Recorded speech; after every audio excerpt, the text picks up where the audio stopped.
நல்ல மனது இருந்தாலே போதும். அருமையான வரவேற்பு. அதிலும் கபிலர் பாடிய 99 பூக்களை வைத்து ரொம்ப அழகாக இந்த குறிஞ்சி பாட்டுங்கிற நூலிலிருந்து இலக்கியங்களிலே ஒன்று.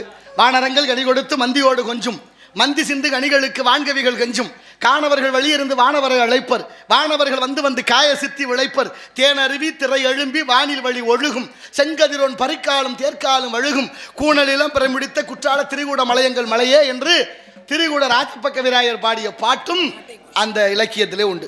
இந்த பாட்டில் ரொம்ப அற்புதமான வானரங்கள் கனி கொடுத்து மந்தியோடு கொஞ்சம், ஆண்குரங்கு பெண் குரங்குன்னு சொல்றதுக்கு பேரை வானரம்னாவே ஆண்குரங்கு, மந்தினா பெண் குரங்கு, ரெண்டையும் சேர்த்து ரொம்ப அழகாக குற்றாலத்து நீர் அருவியை பற்றி இலக்கியத்தில் வர்ணிக்கப்படுது.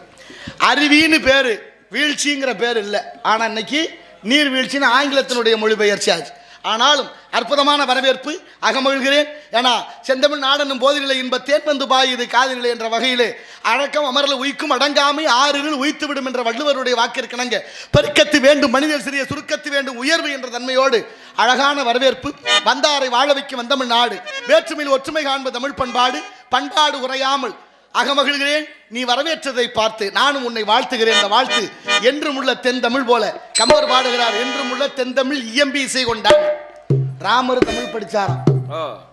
ராமர் தமிழ் படிச்சாரா? ராமர் வாழ்ந்த அயோத்தியில தமிழ் பள்ளிக்கூடம் இருந்துச்சான்னு கேட்கப்படாது, படிச்சிருக்கிறாரு. ஆதாரம் சொல்லுது ராமாயணம்.